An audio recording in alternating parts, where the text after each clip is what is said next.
Hey folks, Bernakevitch here with All Points Design. That's allpointsdesign.ca.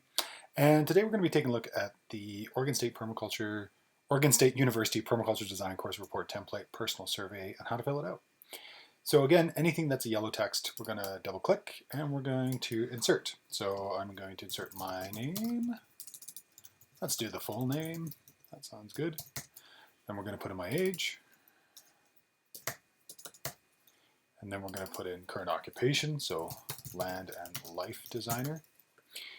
Educational background, so University of Calgary, BCom. Additional relevant training experience, so I did a PDC in 2009. I did another PDC in 2000 and feels like 15. I've done the agrarians training called the Rex. I've also done the Rons. I've done some agroforestry intro and design. There's a fair bit more background there, but that's pretty good. I could just attach my CV, which I have online, and might come back to that a little later on. One of the things you'll see that we've done in this slide deck is we've made sure that all of your answers are bold. This really helps your answers to stick out and also to allow your grader to quickly run through your work and see exactly what it is that you've put on your slide. So how did I hear about permaculture? I think it was Greening the Desert by Jeff Lawton.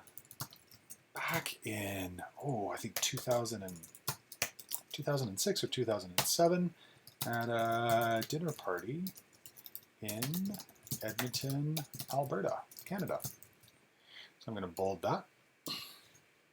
What is your background in gardening, farming, and design? 11 years at this point of full-time design and gardening, 2 years of farming commercially, 3 years of homesteading. Make that bold. Do you have any other relevant experience to this course? Yeah. I'm just going to go CV and I'll put my little CV there. How do you want to integrate permaculture in life? I'm going to delete these because it is my life. What are the goals for the course? To aid students with their goals and success for the course. Don't know if that's a complete sentence, but good enough for me. What success look like for you when the course ends? Students leave the course with a greater understanding of permaculture,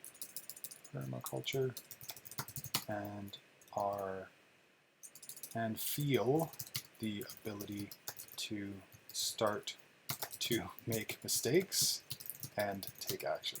Because as I've learned over time and years of working with thousands of students, it's really getting into the work and doing it that makes it happen. What level of interaction? I'm a grader, so I'm none of these, but for you, what you'll do is you'll remove the one that you don't want.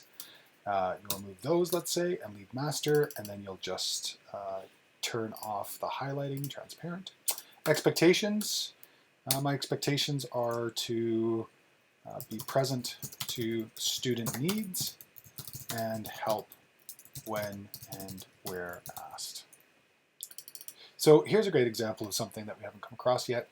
So there's a couple of different formats that are in my answers thus far, and there's a great copy formatting tool. So if I double click on this, which is the format I want to use, and I go up here to the top left hand where the paint format is, if I click it once, I'll get one copy, and if I double click it, which I've done now, that means I can go over as many things as I want, and all of that will turn into the like-minded format. It's a quick and easy way just to do lots of formatting. And now, of course, that little tool you can see on my pointer, that means it's turned on. So I'm going to go up and either turn it off or turn it on again. I could go to the selection tool. Now that's off. So this is relatively filled out, and the only other thing for me to do is to fill out relative photos about myself for my my work, and so I just went over to my website. Just going to delete this. I went over to projects. I went over to my about section, and I just grabbed some photos off the side there. And the nice thing is, in these situations, is you can bring in all these photos at once. So I'm bringing in all these photos at the same time, clicking off, and then clicking back on, and now I'm going to grab the wrong one. And now I'm going to move that one off, and there should be one underneath and another one underneath. And now all these photos, they're a little big, so I'm just going to hold Shift and then click on one and the third one, and then I'm going to resize them all together at the same time. So that's a nice, nifty little tool. Again, I've stretched this now, so I'm going to undo that, hold Shift. I think I might have stretched it the first time, yeah. Hold Shift, and then they'll all size in relative scale. Great. Now I can come back and move them separately. And it'd probably be good to grab a few more photos, but for our intents and purposes, that's great. And now we've got our first title. So these are photos of me working in the field. Awesome. That takes care of this assignment. The only other things I need to do is delete the yellow text. So delete, delete, and probably a little formatting, like maybe make one of these bigger, and holding Shift to make sure I hold that like that. Maybe making this one a little bigger, and this one could probably go behind. Yeah, it already did it, so that's great. Yeah, that kind of fills in the space a little bit, and makes me look a little bit more epic than I am, so that's nice. And then we're going to click on this color because I've decided to work with this blue color, and I'm just going to change that whole block to a nice light blue. There you have it. That's the end of the personal survey.